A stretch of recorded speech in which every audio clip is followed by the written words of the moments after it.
Vivez en paix.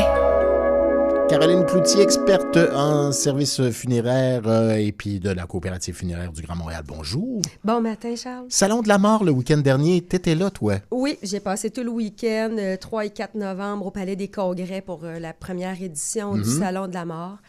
Et il y a eu une tonne de visiteurs. Ah oui? Ça a été très populaire.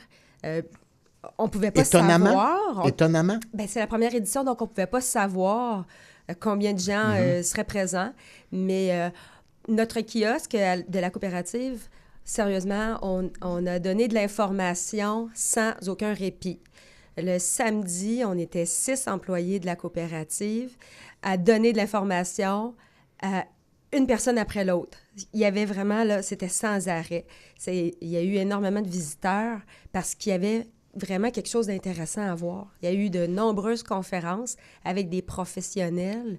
Donc ça a attiré beaucoup de gens. Des fois, 2 conférences en même temps. Donc, il y avait une centaine de personnes par conférence. J'ai vu des conférences, là, il y avait même des gens assis par terre pour assister à la conférence. Okay, tellement il y avait plus de monde que pensé. Là. Ça intéresse et ça fascine la mort, c'est... Bien, je me suis posé la question de pourquoi un salon de la mort?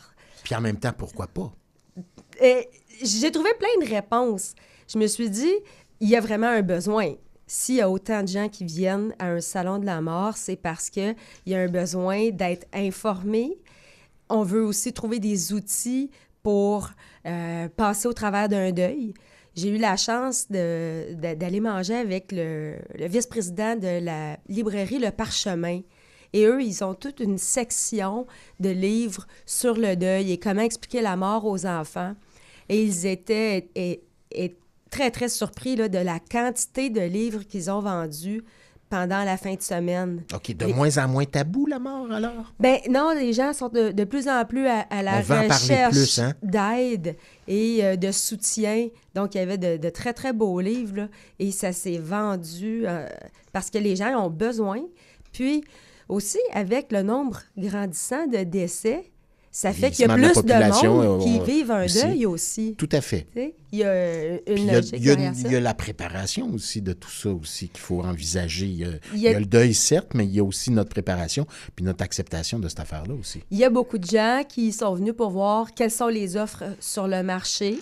Donc, la question inévitable au kiosque de la coopérative, c'est qu'est-ce qu'une coopérative? Qu'est-ce que ça a de différent avec une autre entreprise? Alors, cette question-là, c'était avec en boucle. Bon, pour vous autres, du nouveau membership, est-ce que ça s'est... Oui, tout à fait, du nouveau membership. Il y a eu des répercussions, donc, positives à cet égard-là. Oui, tout à fait. Et les gens sont venus voir aussi qu'est-ce qu'il y avait de nouveau comme offre sur le marché. Donc, j'ai vu des nouveautés.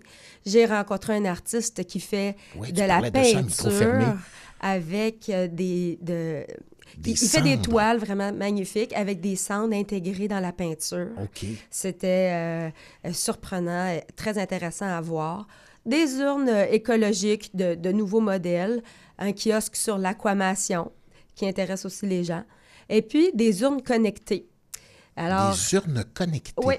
Alors, des urnes connectées, il y avait 2 kiosques là-dessus, Fragment, qui était là, et aussi United Memory Archive, qui est le projet de Lune Rouge, de Guy Laliberté. Oui. Donc, qui présentait, c'est M. Patrick Lachapelle, qui présentait des urnes qui sont munies d'un artefact.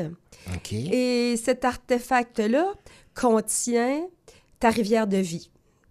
Alors ce que c'est qu'en fait, on peut enregistrer des tranches de ta vie, des mémoires, des textes, des citations, des photos, en partie ta biographie. Ton parcours de vie. OK. Dans une urne. Et via une plateforme, tu peux accéder à toute cette information-là.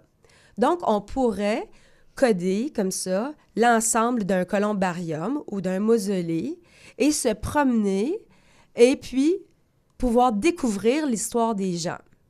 Donc, moi, je pense que dans le futur, ça peut être très intéressant pour découvrir l'histoire des gens. Est-ce qu'on s'en va vers ça? Je ne sais pas. Ce sont des innovations qui me fascinent. Un petit 15 minutes de célébrité dont Andy Warhol parlait, mais après sa vie. Après sa vie, c'est ça. Alors, ça, c'était très intéressant. Il y a plusieurs personnalités connues aussi qui sont passées au salon pendant la fin de semaine. Puis, il y a de ces personnalités-là qui avaient déjà accordé des entrevues pour notre revue Profil, la revue des coopératives funéraires. Donc, moi, j'étais très heureuse de pouvoir parler là, avec Stéphane Crête ou avec Chloé Sainte-Marie, par exemple, parce qu'ils ont déjà accordé des entrevues. Jean-Marie Lapointe aussi. Donc, ils étaient là pour parler de différents sujets. Chloé Sainte-Marie était là pour dédicacer un livre.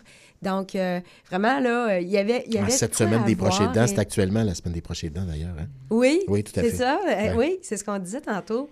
Alors, il y aura une deuxième édition, fort probablement.